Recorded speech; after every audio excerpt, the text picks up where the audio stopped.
Coaching জগতে এক অনন্য নাম, সবার সেরা শিক্ষা প্রতিষ্ঠান প্রান্তিক গাইড।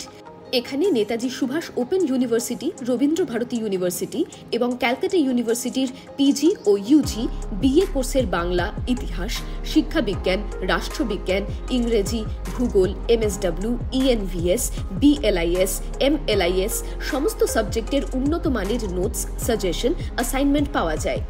আমাদের প্রতিষ্ঠানের অভিজ্ঞ শিক্ষক রাজস্বী হালদার অত্যন্ত যত্ন সহকারে ক্লাস করান। এখানে অফলাইন ও অনলাইনে ক্লাসের ব্যবস্থা, কম্পিউটার টাইপ করা নোটস এবং সমস্ত নোটের হোম ডেলিভারির সুবিধেও রয়েছে। সুতরাং ভালো নম্বর পেতে গেলে আজই আসুন আমাদের সেন্টারে। ঠিকানা দক্ষিণ বারাসাত, রায়দিঘি। বিশদে জানতে 8101787705 অথবা 7585043273 এই নম্বরে যোগাযোগ করুন, অথবা ভিজিট করুন আমাদের ইউটিউব চ্যানেল ও ফেসবুক পেজ প্রান্তিক গাইডে। নমস্কার, প্রান্তিক গাইডে সবাইকে শুভেচ্ছা। এসেছি কলকাতা বিশ্ববিদ্যালয় BA 5th semester history general SEC A2 paper. যারা 2024 সালে ফাইনাল এক্সাম দেবে 5th সেমিস্টার, তাদের জন্য এই সাজেশন। আমি ইতিপূর্বে অন্যান্য পেপারগুলো দিয়ে দিয়েছি, ইউটিউবে আপলোড করা রয়েছে, তোমরা সেখান থেকে দেখে নেবে সাজেশনগুলো। আর চ্যানেলের সঙ্গে থাকবে এবং ফাইনাল সাজেশন দিয়ে দেবো, ঠিক সময় দিয়ে দেবো, চিন্তা নেই, তোমরা চ্যানেলের সঙ্গে থাকবে। SEC পেপারে অর্থাৎ শেক পেপারে তোমাদের দুটো সিলেবাস রয়েছে, একটা A1, একটা A2। আমি A1টাও দিয়ে দিয়েছি, যাদের A1 প্রয়োজন তারা অবশ্যই চ্যানেল থেকে দেখে নেবে। আর A2টা আজকে দিয়ে দিচ্ছি।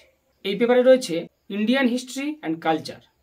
কোশ্চেনগুলো আমি বলবো, তোমরা খাতায় লিখে নেবে, নিয়ে পড়াশোনা করবে। যেগুলো দেবো শুধুমাত্র সেই প্রশ্ন কটাই করবে, সেই প্রশ্ন কটার অ্যান্সার তোমরা করবে, মুখস্থ করে যাবে, আর কিচ্ছু করার দরকার নেই। এগুলোই কমন পেয়ে যাবে। প্রান্তিক গাইডের সাজেশন মানে বেস্ট কোয়ালিটি, নাম্বার 1 সাজেশন, তোমরা জানো। তাই তোমাদের কাছে অনুরোধ, তোমরা আর অন্য কোনো সাজেশন ফলো করার দরকার পড়বে না, শুধুমাত্র এই সাজেশন কটাই ফলো করবে, এই কোশ্চেন কটাই করবে, শুধুমাত্র এই কোশ্চেন কটাই করবে, আর কিচ্ছু করতে হবে না। আর খুব কম প্রশ্ন আমি দিচ্ছি, অনেক কম প্রশ্নের সাজেশন দিয়ে দিচ্ছি, তোমরা সঙ্গে থাকবে। 5-6টা কোশ্চেন করলে তোমরা সিলেবাস কভার করে ফেলবে, তোমাদের এর মধ্যে থেকেই চলে আসবে। এবং এই পেপারটা খুব সহজ, প্রচুর মার্কস ওঠে, প্রচুর নাম্বার পাবে তোমরা। এই পেপারে দেখবে তোমরা সব থেকে বেশি নাম্বার পাচ্ছ এই পেপারটা, অথচ এত কম প্রশ্ন করতে হচ্ছে। তাই আমি যে কটা দিচ্ছি শুধুমাত্র সেই কটাই ফলো করবে, সে কটাই পড়বে, আর কিচ্ছু করতে হবে না। আমাদের সেমিস্টারে এমনিতে কম সময়, এই অল্প সময়ের মধ্যে থেকে আমাদের পড়তে হবে এবং ভালো নাম্বার পেতে হবে, কারণ দিনের শেষে হিসাব হবে নাম্বারের। ভালো নাম্বার পেতে গেলে অবশ্যই আমাদেরকে ভালো ভালো সাজেশান দরকার, আর সেই সাজেশানটা আমি দিয়ে দিচ্ছি তোমাদের। বেস্ট কোয়ালিটি নাম্বার 1 সাজেশান দিয়ে তোমরা হুবহু কমন পেয়ে যাবে, চিন্তার কিছু নেই। আর চ্যানেলের সঙ্গে থাকবে, ঠিক সময়ে অবশ্যই লাস্ট মিনিট ফাইনাল সাজেশন পেয়ে যাবে। আর যেটুকু বলা সেটা হচ্ছে 5th সেমিস্টারে খুব ভালো করে পড়াশোনা করবে। 5th সেমিস্টারে তোমাদের কিন্তু খুব কঠিন সময়, কারণ এই সেমিস্টারে ফেল করলে 1 বছর এক্সট্রা, আর কোনো সময় পাবে না, সুযোগ পাবে না। 1 বছর পরে আবার দিতে হবে এই 5th সেমিস্টার। এবার চলে আসছে নতুন সিলেবাসের। সুতরাং তোমাদের জন্য খুব গুরুত্বপূর্ণ হচ্ছে এই সেমিস্টারটাকে ঠিকঠাকভাবে ক্লিয়ার করো, অন্তত 20 পাবে। যদিও শেক পেপারে 24 পেলে পাস, কিন্তু অন্যান্য পেপারগুলো 20 পেলে হয়ে যাবে। পাস মার্কস তুলতে পারলেই হয়ে যাবে, কারণ ওদিকে ইন্টারনাল টিউটোরিয়াল রয়েছে। অন্তত যারা কম পড়াশোনা করো তারাও একটু কেয়ারফুলি থাকবে। যতই কাজ থাক না কেন তোমরা সময় বের করো, একটু অন্তত যেন পড়তে পারি, পড়বার সময়টা একটু বের করো।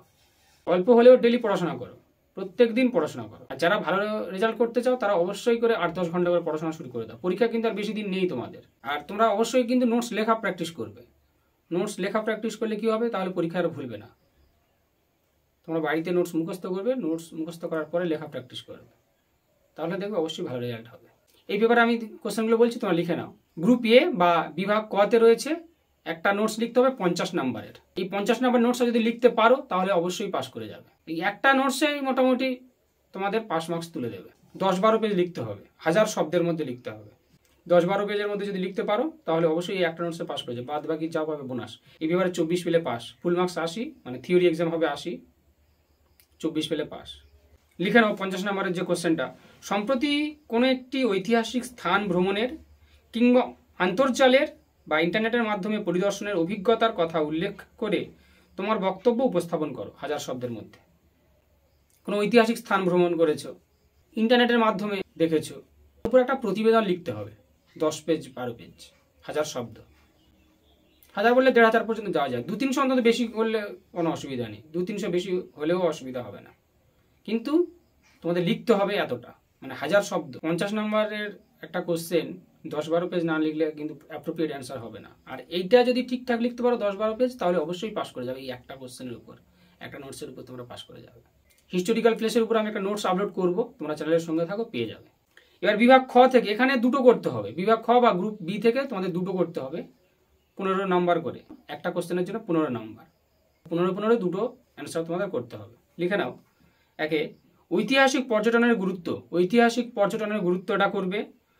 আর ঔপনিবেশিক ভারতবর্ষে যাতায়াত ব্যবস্থার অগ্রগতি বিষয়ে আলোচনা করো। ঔপনিবেশিক ভারতবর্ষে যাতায়াত ব্যবস্থার অগ্রগতি বিষয়ে আলোচনা করো। পরের প্রশ্ন, জল সম্পদের ব্যবহার ও প্রয়োজনীয়তা। জল সম্পদের ব্যবহার ও প্রয়োজনীয়তা করবে। পরের প্রশ্ন, ভারতবর্ষের ইতিহাসে স্থাপত্য নির্মাণে মুঘলদের অবদান। ভারতবর্ষের ইতিহাসে স্থাপত্য নির্মাণে মুঘলদের অবদান, এটা খুব ইম্পর্টেন্ট কোশ্চেন কিন্তু। আর পর্যটনটাও খুব ভালো ইম্পর্টেন্ট রয়েছে। পরের প্রশ্ন, একটি দেশ কিভাবে তার ঐতিহ্য সংরক্ষণ করে। একটি দেশ কিভাবে তার ঐতিহ্য সংরক্ষণ করে সে সম্পর্কে আলোচনা করো। পরের প্রশ্ন, ভারতবর্ষে নগরায়নের প্রবণতা। ভারতবর্ষে নগরায়নের প্রবণতা, এটা করবে। এই 6টা কোশ্চেন করো, হয়ে যাবে। খুব ভালো করে করবে পর্যটনের উপর, অর্থাৎ ঐতিহাসিক পর্যটনটা করবে। আর মোগলদের স্থাপত্য নির্মাণটা, মোগল যুগের স্থাপত্য নির্মাণ এটা করবে। ঐতিহ্য সংরক্ষণ এটা করবে। আর যাতায়াত ব্যবস্থা, এই 3টে নোটস খুব ভালো করে করবে, খুব ইম্পর্টেন্ট এই কটা। আমি তাও এরপর লাস্ট মিনিট ফাইনাল সাজেশন দেবো, তোমাদের চিন্তা নেই, চ্যানেলের সঙ্গে থাকবে, সব পেয়ে যাবে। কটা করো, কমন পেয়ে যাবে। আর অন্যান্য যে ব্যাপারগুলো দিয়েছি সেগুলো তোমরা চ্যানেলে দেখবে, রয়েছে, সেখান থেকে ফলো করে নেবে।